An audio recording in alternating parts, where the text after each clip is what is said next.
Hello and welcome. Tonight, interventions continue to stream in for victims of the flood disaster in Mokwa town of Niger State. Benue State Governor Hyacinth Alia appeals for patience in the wake of violence in the state. President Bola Tinubu inaugurates access road to the Lekki deep sea port. And Mr. Donald Trump threatens to cut Elon Musk's government contacts as feud escalates.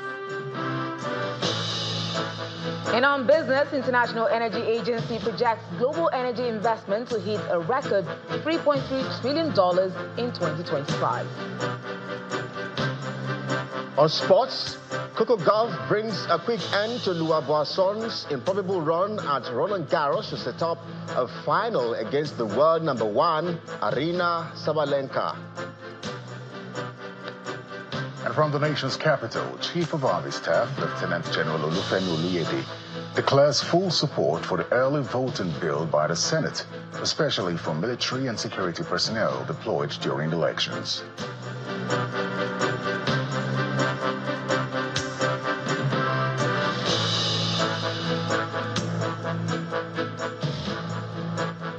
We begin tonight with details of more interventions coming the way of victims of the flood disaster in Mokwa town in Niger State. And this time, the National Hydroelectric Power Producing Areas Development Commission has donated food items and 5 million naira to the victims, while the National Emergency Management Agency delivers more relief materials to the affected communities.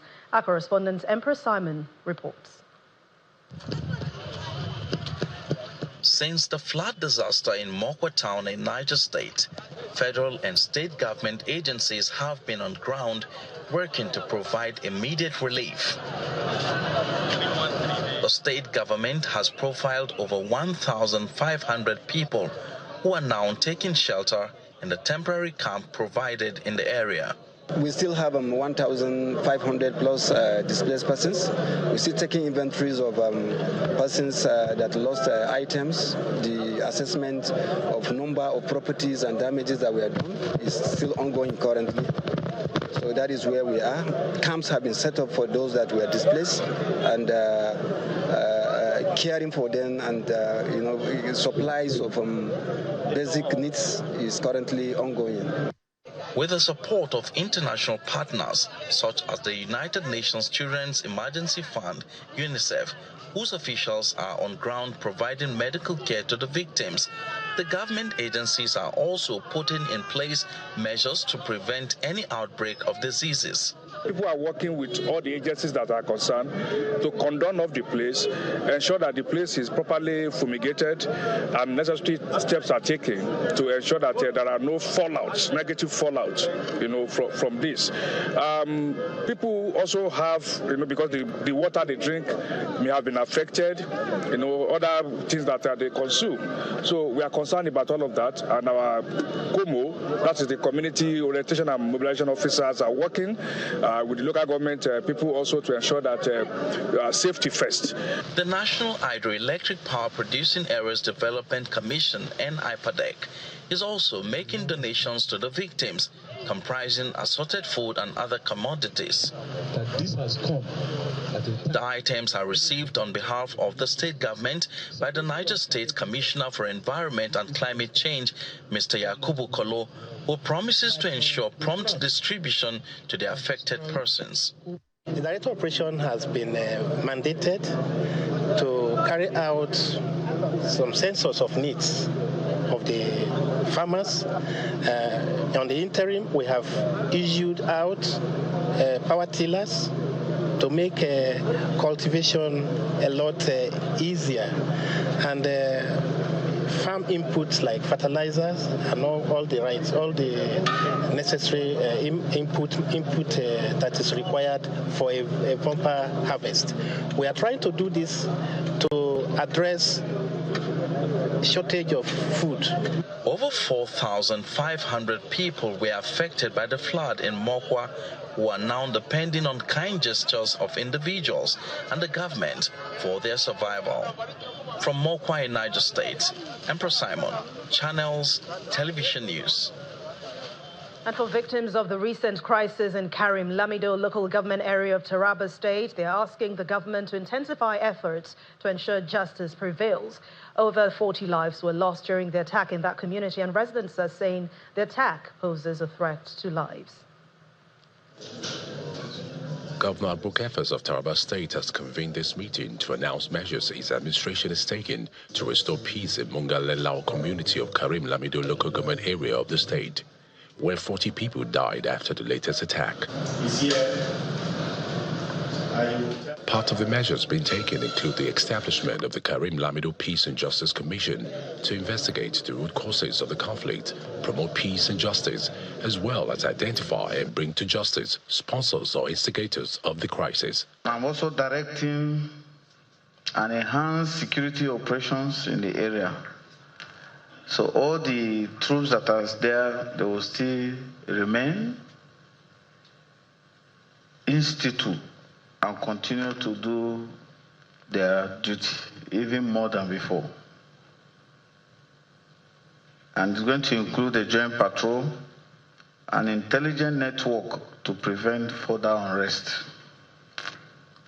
a community incident reporting hotline will be activated this week so that citizens can safely and anonymously report tensions or threats in the area and any other area from the state. Members of the community appreciate the intervention of the governor and calls for expedited action for justice to ensure that displaced persons return to their homes. This is a rainy season. If we allow our people to leave their home, where they are, they cannot go to their farm. They cannot farm, and you know the result. We are farming, still we are facing these challenges of hunger. What more if we could not go to our farms? You know, the problem will be compounding. The governor maintains that his administration will not leave any stone unturned in the bid to ensure justice in the state. The spate of kidnapping and cult-related crimes in Delta State has gotten the state's #1 citizen, Sheriff Oborowori, rolling out a plan which he hopes will stem the tide. Now, Governor Oborowori has plans to deploy advanced technology in the fight against what appears to be a recent upsurge in criminal activities across the state. This is coming as the state grapples with recent attacks in Abraka, Ethiop East local government area and Iseloku in Aneocha local government area. The Delta State Chief Executive Officer is also confident that this measure will enforce stricter accountability, and that's the governor saying that it will ensure peace and security in the area. She gave me, when we enter motor, she gave me the drink. The harrowing abduction and subsequent rescue of a 9-month-old infant highlights the escalating kidnapping crisis gripping Delta State. The baby's mother bravely recounts being drugged before her child was forcibly taken, a stark reminder of the terror permeating communities. For Igbo market, Niger, she said, "Must sit down there, her children go birthday." They say on their way coming back, they will carry her. They will come carry us, go us. Now I'm going to sit down there. Now I'm going to give Pikin breast. She said, "Me, I told her give Pikin breast. I give Pikin water." And I come ask her, "She better give Pikin water in some motor." And not be now I'm not going to give Pikin water. Now breast I'll give Pikin. She said, "No, not be sorry they do. With small children, we don't sabi anything. I give her the Pikin, make she show me how they do. But I can't give her the Pikin, say she give the Pikin water. Now the water she give the Pikin. But where I sit down, put, now they sleep on carry me." Just days ago in Abraka, Ethiop East local government area, frustrations boiled over as youths took to the streets protesting the relentless surge in kidnappings. In a coordinated effort, local hunters and security operatives recently engaged kidnappers along the Abraka rail axis. Following a fierce gun battle, multiple kidnapped victims were successfully rescued and 4 suspected kidnappers were neutralized. These incidents underscore the palpable fear and growing frustrations among residents. Obviously icked by the escalating crisis, Governor Sheriff Oborowori convenes a high-level security meeting in Asaba, the state capital. The meeting brought together key stakeholders, including traditional rulers, local government chairmen, members of the State House of Assembly, and other members of the State Security Council. Governor Borawori expressed profound concern over the rising insecurity in the state. We are doing our best. We have destroyed many kidnapping rings. Very soon we shall deploy technology to help detect and engage all these criminals undermining the peace of the estates. He also unveils the state's strategic plan to deploy advanced surveillance technology, crime mapping tools, and intelligence systems to more effectively counter violent crimes. I urge our youths not to resort to social media and making inciting statements, but rather to collaborate with security agencies and our local vigilantes to confront the kidnappers and the perpetrators of other heinous crimes in their communities. Following his address, the delegation proceeded into a closed-door session that lasted over 2 hours, emphasizing the gravity and depth of the discussions. After the meeting, traditional rulers, led by the chairman of the Traditional Rulers Council, His Royal Majesty, Major General Mujakpero Ago, the Oroje of Okpe, echoed the governor's stance. They advocated for harmonizing local security structures to bolster rescue operations and enhance early warning efforts. What we know that we have vigilante in our various communities. The only problem we have to have those with the local government chairman so that they are properly funded. Those are the people who are using now. Separately, the Nigerian army debunked rumors of attacking peaceful protesters in Abraka, reassuring the public that security agencies remain committed to combating insecurity. Some ragtag, some members of the community hijacked the peaceful protests and started flogging civilians along the roadside, started closing down shops, forcing people to join the protests, and they even blocked the highway, causing a very major gridlock. So it was chaos, and the military had to wade in. The police was overwhelmed because they were actually moving towards the police station. If you know what their demands were, demanding for the change of the DPO, demanding for so many things, and accusing the police of so many things that were unwanted. With the strategic integration of technology, strengthened partnerships, and renewed political will, the Delta State government says it is determined to dismantle kidnapping networks and restore lasting peace across the state. The Inspector General of Police, Kayode Egbetokun, has commissioned 31 newly acquired operational gunboats for the Force Marine units, marking a significant investment in maritime security aimed at enhancing the unit's capacity to combat crime, protect the waterways, and ensure the safety and security of citizens and critical infrastructure within Nigeria's maritime domain. A statement signed by the Force Public Relations Officer, ACP Olumuyiwa Adejobi, says the IGP reiterated the commitments of the Nigeria Police Force to collaborate with other security agencies and stakeholders to ensure the safety and security of Nigeria's maritime sector. The addition of these purpose-built gunboats to the operational logistics of the Marine Police demonstrates our commitment to maritime security and our determination to stay ahead of emerging threats. These gunboats are not ordinary vessels. They are fitted with cutting-edge navigation and communication technologies, which will enable precision patrol, effective coordination, and swift response to threats across Nigeria's vast aquatic territory. Of particular note is the integration of solar-powered systems, which underscores the Force's commitment to sustainable policing and alignment with global best practices in green energy utilization. This initiative not only reduces our carbon footprint, but also demonstrates the Nigerian Police Force leadership in environmentally responsible law enforcement. The commissioning of these boats today marks a new chapter in our collective determination to safeguard Nigeria's waterways, secure lives and property, disrupt criminal networks, and reassure law-abiding citizens of their safety and security. We recognize that intelligence-led policing and community engagement remain cornerstones of effective crime prevention. Therefore, we shall continue to partner closely with coastal communities, leverage local intelligence, and build mutual trust in order to deny criminals the operating space. In part two, after the break, President Bola Tinubu inaugurates access road to the Lekki Deep Sea Port. Please join us again.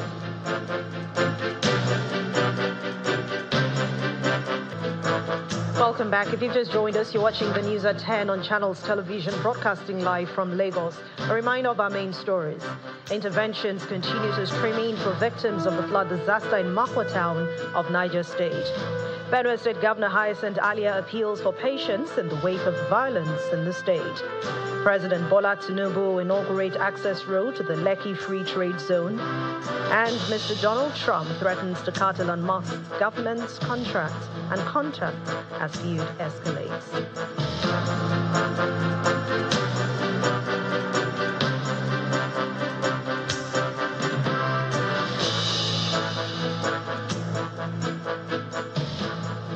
The governor of Edo State, Monday Okpeholo, has restated the administration's determination to rid the state of crime through professional measures.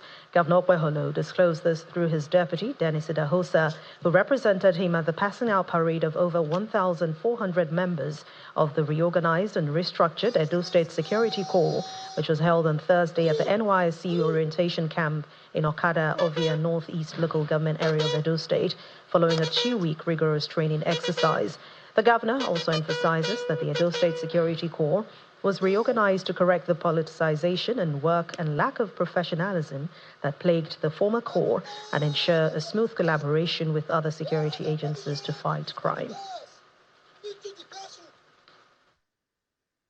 The committee recruited personnel across the 18 local government areas of Edo State. The training and the graduation of these personnel of the Corps we are witnessing today is one of the outcomes of the committee recommendation. Looking at the display on parade, I'm happy with the level of training and personnel were subjected to during 2 weeks intensive training conducted by the Nigerian Army. This, I hope, will reflect on the performance in providing desired support to Nigerian police and other security agencies. On our part, we shall provide the necessary logistics for the operational effectiveness of the rebranded Corps. To whom much is given, much is expected. Therefore, we are expected a high level of discipline and performance during the rigorous training. To help promote discipline and welfare, I have established a management board to oversee the affairs of this Corps. Finally, I want to thank the Chief of Army Staff for granting approval to Brigade Commander to undertake the training, and also the Director General of NYSC for providing the orientation camp for the training of the personnel of this Corps. Let me also congratulate the graduates and the trainers for the job well done. The governor of Benue State, Hyacinth Alia, has clarified the circumstances surrounding the visit of the Chief of Army Staff, Lieutenant General Olufemi Oluyede, to the state, noting that the concerns raised by youths in Apa and Gwere West local government area are an alleged failure of the military to respond to the stress call, and they are now being addressed. Addressing journalists after an emergency security meeting with traditional rulers led by the Tortiv, Professor James Ayatse, and the Ochidoma, His Royal Majesty John Elaigu, along with other local government officials, Governor Alia appeals to Benue residents to be patient and not take laws into their hands. The Chief of Army Staff was here, one, to see things for himself and to hear directly from the people. It was a very positive visit he made. Showed much of concern. He paid condolences to the entire state over the various lives and the many lives we've lost. I think it's with the intent of adding more manpower to support this cause, and then the requisitions that the uniformed people had also made on their needs and all that. So I feel it was a very good, friendly meeting. He visit first of all, and then the meetings. And it remains our hope that going forward, things will actually change. The anxieties we continue to have, the skirmishes, and the here and there lives that continue to be hit and attacked. End of the day, then we lose them. The drive to expand Nigeria's production capacity has received a boost as President Bola Tinubu has paid a working visit to the Dangote refinery in the Lekki Free Trade Zone to flag off the second phase of the Lagos-Calabar Coastal Highway and also inaugurate the Lekki Deep Sea Port. Well, for many speakers at that event, the numerous projects embarked on by the current administration is commendable as they will continue to ensure national growth and development. It gives me immense pleasure to welcome Your Excellency on your visit to the Dangote Refinery and Petrochemicals Complex and also to commission deep sea, concrete road and other roads which you graciously approved.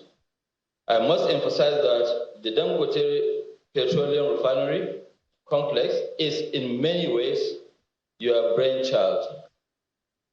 The Lekki Free Trade Zone, the site in this industrial complex, was established during your tenure as the governor of Lagos. And I think, Your Excellency, today you are witnessing the tangible fruits of that vision. You are a visionary leader. We must thank you, sir. We are ready to partner with the federal government of Nigeria under your leadership in this regard and in other areas of our national needs.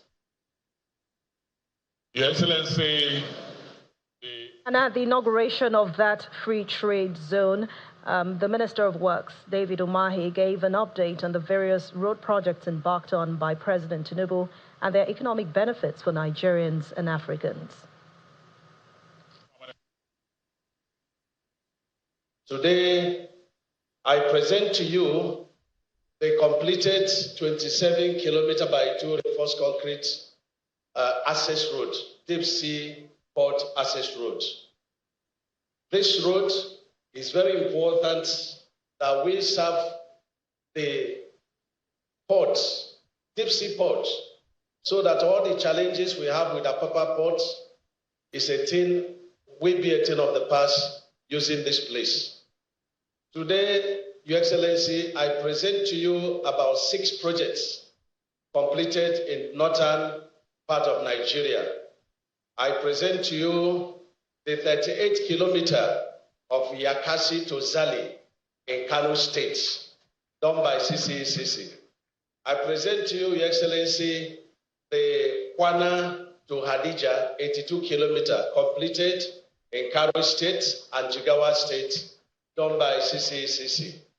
Mr. President, we have 800-meter rehabilitated Jimeta Bridge in Adamawa State. I present to you, Mr. President, to commission.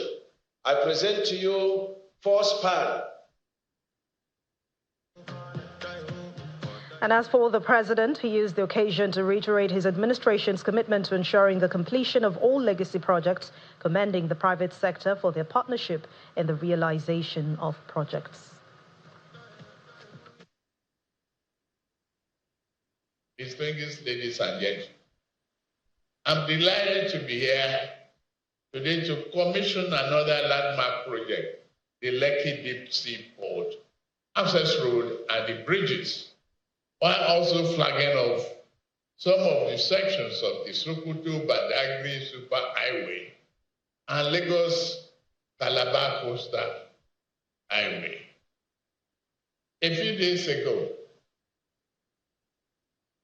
we commissioned phase 1 of the section of the Lagos-Calabar Coastal Highway here in Lagos.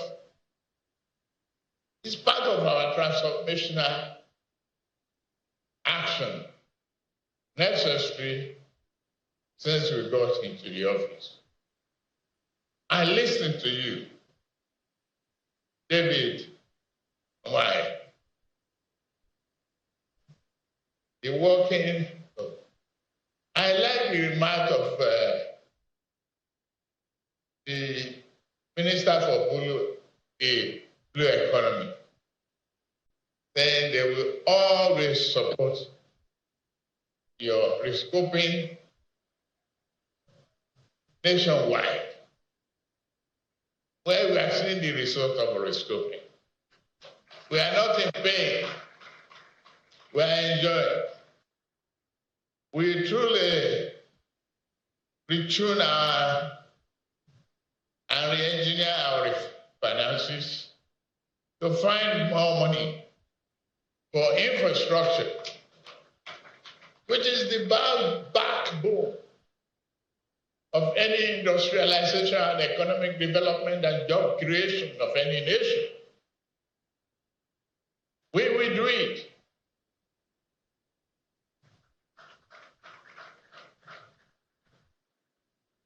But I appeal to you, David, don't listen to those critics.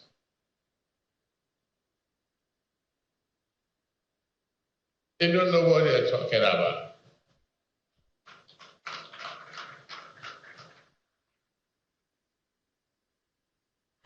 Meanwhile, Nigeria's #1 citizen also inspected the Dangote refinery, which he described as a great point of reference, a great phenomenon, and a massive investment. The refinery, located in Lekki Free Zone in Ibeju-Lekki, Lagos, Nigeria, is a 650,000 barrels per day integrated refinery and the world's largest single-train refinery and Africa's biggest oil refinery.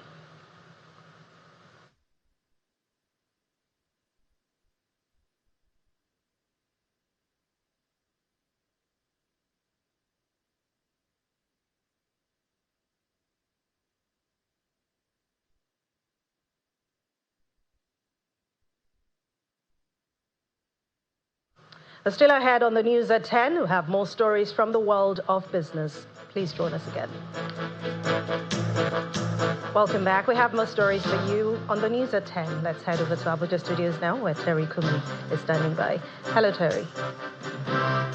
Well, hi, Anne. Thank you very much. The Chief of Army Staff, Lieutenant General Olufemi Oluyede, has declared full support for the early voting bill by the Senate, especially for military and security personnel deployed during elections under the proposed amendment of the Electoral Act. He stated this during the advocacy visit of the Senate Committee on Army to the Army headquarters in Abuja. The Army Chief, who revealed that in his entire military career he had only voted twice due to operational deployment during elections, described the bill as a noble idea and long overdue. Our National Assembly correspondent Gloria Umezuki reports. The chairman of the Senate Committee on Army, alongside members of the civil society group, are received by the Chief of Army Staff, Lieutenant General Olufemi Oluyede, at the conference room of the Army headquarters. The visit is part of the advocacy for the passage of the early voting bill. In 2023, we had a voter turnout of 27.1%, so you can see the decline of the voters. So allowing early voting for military personnel and other deployed elections is not just a matter of fairness. It is a necessary step to restore confidence, to engage young Nigerians, and uphold the principle that those who defend democracy should not be excluded from it. According to Senator Yeradua, during the 2023 general elections, nearly 2 million Nigerians were disenfranchised, out of which 93,000 military and personnel of the Department of State Service were deployed to monitor the exercise and could not vote. Others include over 310,000 police officers, 200 members of the NYSC, 11,000 officers of the Correctional Service, 350 officers of the EFCC, journalists, as well as thousands of election observers. Civil society group Yaga Africa equally delineates the merits of the proposed bill. Look at the number of people disenfranchised as sports have good. It is enough to determine electoral outcome. And if democracy is all about choice, all about participation, we shouldn't continue with a system that encourages exclusion. Reflecting on his personal experience, the Chief of Army Staff throws his weight behind the proposed bill. Most of us hardly have the opportunity to exercise our own franchise personally. On a personal note, I think in my entire career, I've only had cause to vote twice. So if you look at it, I think it's something that's worth looking at. So I need to say here that the bill is actually long overdue. So it's actually a very laudable effort by the Senator. So we appreciate you for coming up with this. You have all our support for all the bills as an army. Senator Yaradua also briefed the senior military officers on other priority bills, including the Armed Forces Act Repeal and Reenactment Bill 2025, as well as the Armed Forces Trust Fund Establishment Bill, which he assures will be transparent and insulated from political interference. From the Defense Headquarters, Gloria Umezuke, Channels Television News. The Minister of the Federal Capital Territory, Mr. Nyesom Wike, has reiterated his support for President Bola Tinubu and is calling on Nigerians to have faith in the president. Mr. Wike made this known while delivering his speech as the special guest at the 2025 Distinguished Personality Lecture of the Obafemi Awolowo University in Osun State. It's the 2025 edition of the Obafemi Awolowo University Distinguished Personality Lecture, and the Oduduwa Hall of the institution is filled up. Dignitaries, leaders of the university, as well as royal blood are in attendance at the Ile-Ife-based university in Osun State to listen to a lecture by the Minister of the Federal Capital Territory, Mr. Nyesom Wike. The Vice-Chancellor of the university reels out the plans in place by the management to set up a governance and regional center to cater to the needs of sub-Saharan Africa. OAU is pursuing plans to establish a regional governance and leadership center for sub-Saharan Africa. This center will serve as a hub for leadership incubation, high-impact training, stakeholders engagement, and evidence-informed policy discourse. Our goal is to nurture visionary, ethical, and transformative leaders across the African continent. In his lecture titled The Nigeria of Our Dreams, the FCT minister says Nigerians must believe that change is possible in order to actually bring about that change. Every country has had its share of trials. And though we grapple with flaws, setbacks, and a heavy national debt burden, Nigeria in its real sense is a beautiful nation. It is not too late to turn this land of promise into a land of fulfillment. To reclaim Nigeria's dream, we must first reclaim our belief in the possibility of that dream. The minister also emphasizes the importance of supporting President Bola Tinubu, regardless of political affiliations, in order to move the nation forward. Nigerians must wake up from years of cynicism, indifference, and hopelessness to embrace this new era of renewed hope led by Mr. President Bola Ahmed Tinubu. Not when they didn't have taken a decision. So you look at it from the point of party. I'm a member of PDP. Therefore, when the president wants to help the country move forward, anything he does, I will support because I'm a member of PDP. It doesn't work that way. The royal father of the day, His Imperial Majesty, the Oni of Ife, Oba Enitan Ogunwusi, applauds the choice of lecturer, whom he believes is adding value to the current administration. Mr. Project and the current FCT minister is actually a politician that you need to study. Nigeria is for all of us, and you are playing your own part and you are writing down history. The consensus from this lecture appears to be that there is the hope that the Nigeria of our dreams can be realized through a collective effort from leaders and citizens alike.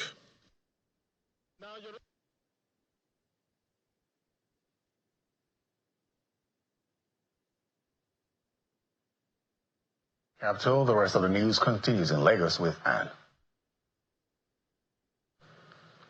Thank you very much, Terry.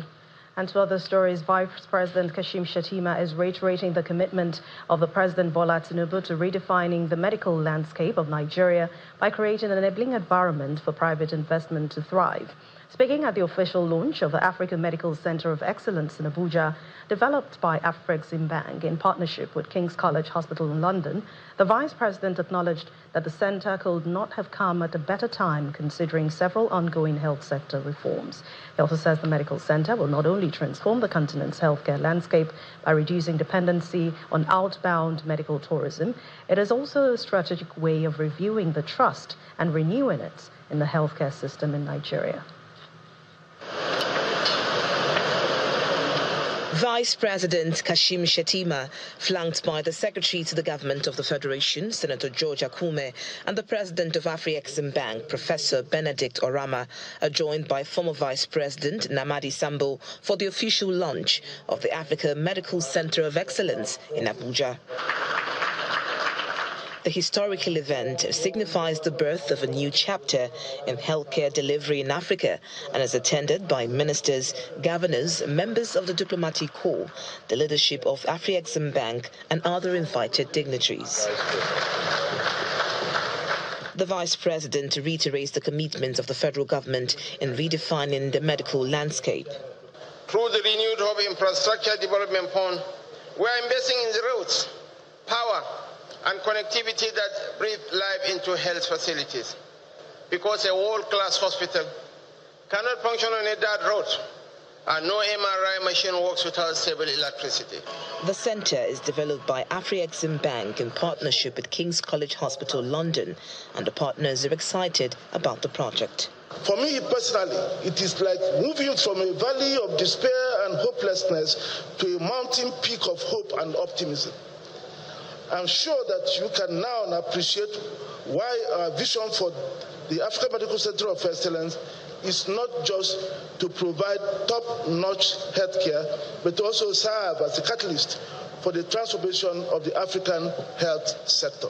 This is where engineering meets compassion, where precision meets empathy, and where patients will meet a new standard of care, one defined not by borders, but by excellence. Life Science Foundation and Endowment Fund to support. Guests at the event also witnessed the unveiling of a $75 million Africa Life Sciences Foundation and Endowment Fund to support research and development of drugs and interventions of interest to people of African descent, an initiative of Afreximbank and its partners. The centre prides in its state-of-the-art tertiary medical facility located in the Wumba district of the nation's capital. It is designed to offer comprehensive services in oncology, cardiology, hematology, and general medical and surgical services. An audacious investment worth over $400 million. The centre prides itself in owning West Africa's first 18 MeV cyclotron, 3 Tesla MRI machine, and the state-of-the-art stem cell laboratory for the treatment and cure of sickle cell disease, pioneering a new era in healthcare.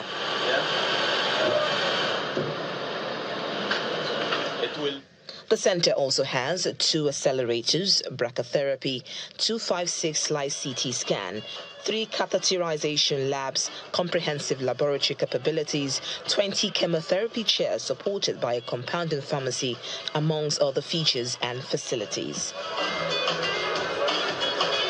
Earlier, the facility opened its doors to journalists for a guided tour of its cutting-edge facilities. Now we have a smaller version that can help us treat a tumor inside a cavity.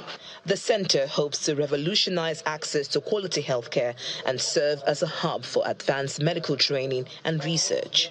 We are poised to start tackling head-on the long-standing challenges of medical tourism, limited access to care, and the brain drain of skilled medical professionals from our country. The African Medical Center of Excellence, a proudly African intervention, is the first of 5 planned centers across the continent and is envisioned to harness the latest medical technology, research and training that redefines how Africa addresses its most pressing health challenges. From Abuja, Victoria Longjon, Channels Television News. And now let's continue in the world of business, where Willie Bong is standing by.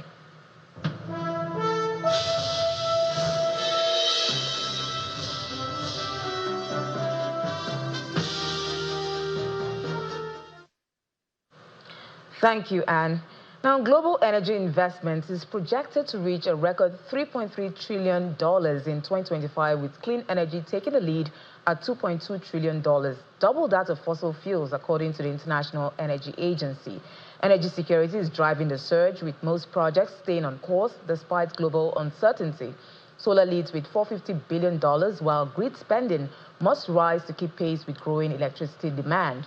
China remains the top investor, but the IEA warns Africa accounts for only 2% of clean energy funding, despite being home to 20% of the global population. And now to the domestic equities market, where it's a landslide victory for stock markets as it closes the holiday-shortened week above 114,000 points. John Mekwa tells us more.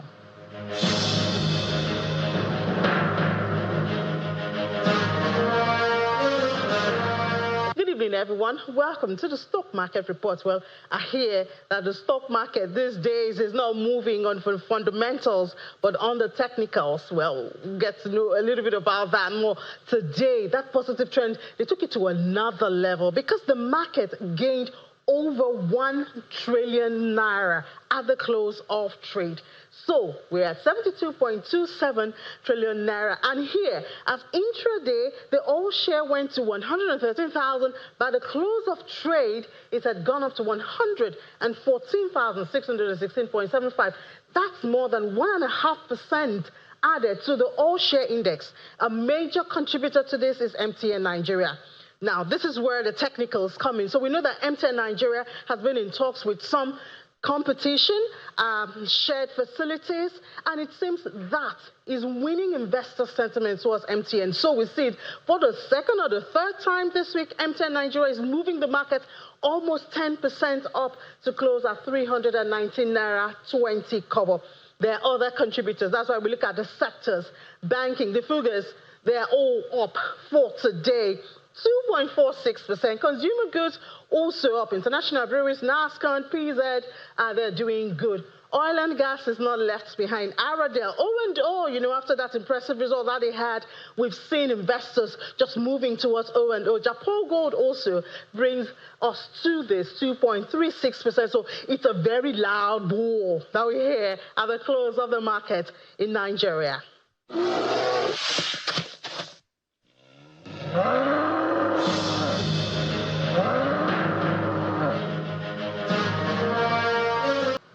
And that's business news. It's back to you, Anne.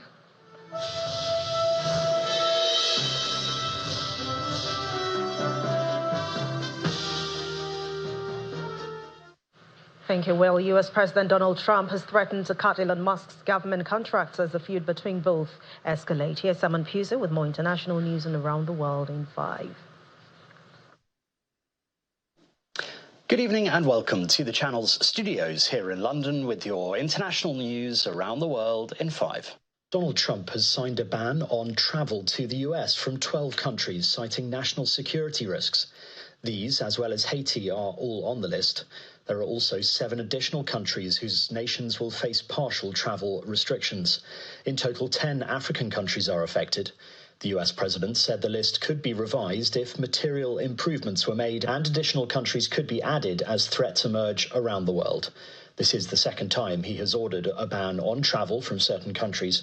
He signed a similar order in 2017 during his first term in office. The recent terror attack in Boulder, Colorado, has underscored the extreme dangers posed to our country by the entry of foreign nationals who are not properly vetted, as well as those who come here as temporary visitors and overstay their visas. We don't want them.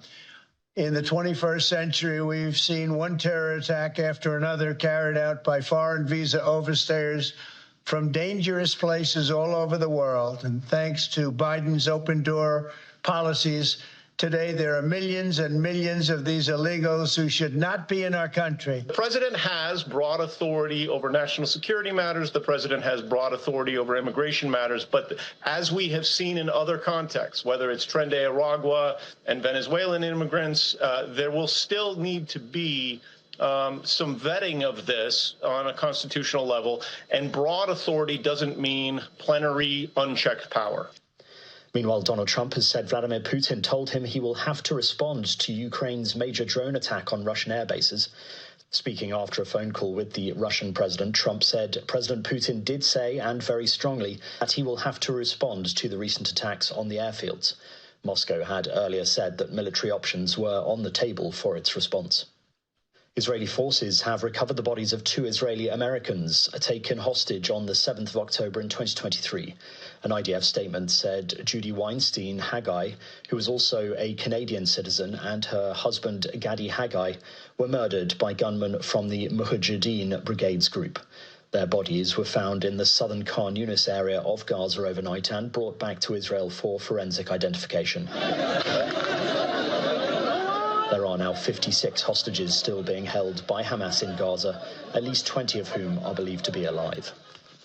Voters in Burundi are heading to the polls amid a backdrop of surging inflation, fuel shortages and complaints of political repression. Seats in the National Assembly and local councils are up for grabs, but Evariste Ndayishimiye is safe in his role as president as he is serving a 7-year term that ends in 2027. The elections will test the popularity of the governing CNDD-FDD party, a former rebel group which has been in power for the past 20 years.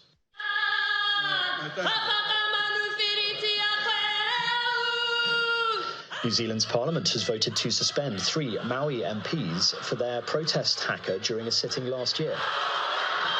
Opposition MP Hannah Rawiti Maipi-Clark, who started the traditional dance after being asked if her Maui party supported a controversial bill, has received a 7-day ban. The party's co-leaders have been banned for 21 days. The bill that sparked the protest haka sought to redefine the country's founding treaty and has since been voted down. A rare oil portrait of Indian independence leader Mahatma Gandhi, painted in 1931 in the UK, will be auctioned in London next month. Mahatma Gandhi visited London in 1931 to attend the Second Roundtable Conference. Over the years, several paintings have circulated around the world. The auction house Bonhams says the painting, made by British artist Claire Leighton, is thought to be the only oil portrait that Gandhi actually sat for. And a hungry elephant from Khao Yai National Park in Thailand has caused havoc in a local corner store, helping himself to produce on the shelves.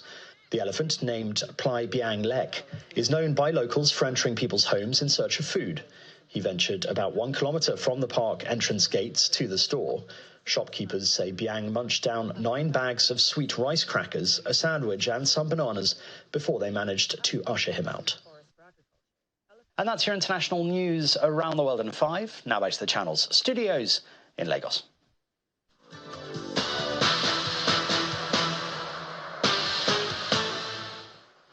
Many thanks indeed, Simon, and welcome to Sports News. Fresh from winning the Four Nation Unity Cup tournament in London, Nigeria Super Eagles will seek to maintain their unbeaten run in all competitions since the beginning of this year, when they take on the boys of Russia at the 78,000 capacity Luzhniki Stadium in Moscow this Friday.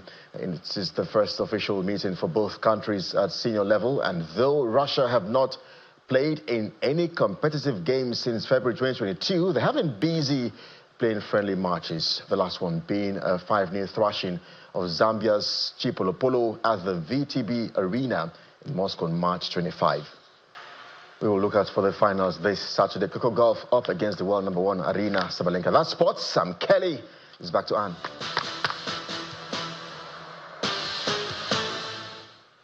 Thank you, Kelly. And the main news again. Interventions have continued to stream in for victims of the flood disaster in Makwa town of Niger State. And that's the news at 10 tonight. Thank you so much for watching. I'm Anne Mwawadu. Have a good night rest and stay safe.